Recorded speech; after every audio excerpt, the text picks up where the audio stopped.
ای برندان مکن ای زاهد پاکیزه سرشت، که گناه دیگران بر تو نخواهند نوشت.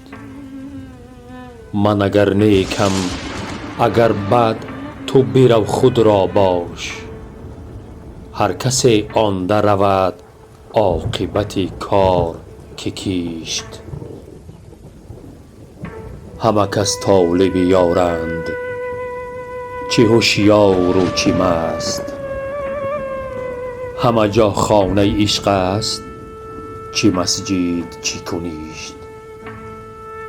سر تسلیم من و خشت در میکده ها، مدعی گر نکند فهم سخن گو سر و خیشت.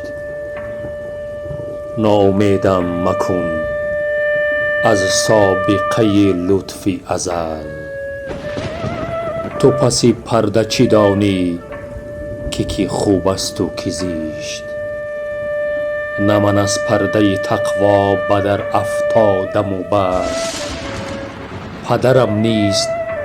پدرم نیز بهشتی ابد از دست بهشت. باغ فردوس لطیف است ولیکن زینهار، تو غنیمت شمر این سایه بید و لب کشت. حافظا روزی اجل گر به کف آری جامه، یکسر از کوه خرابات برندت به بهشت.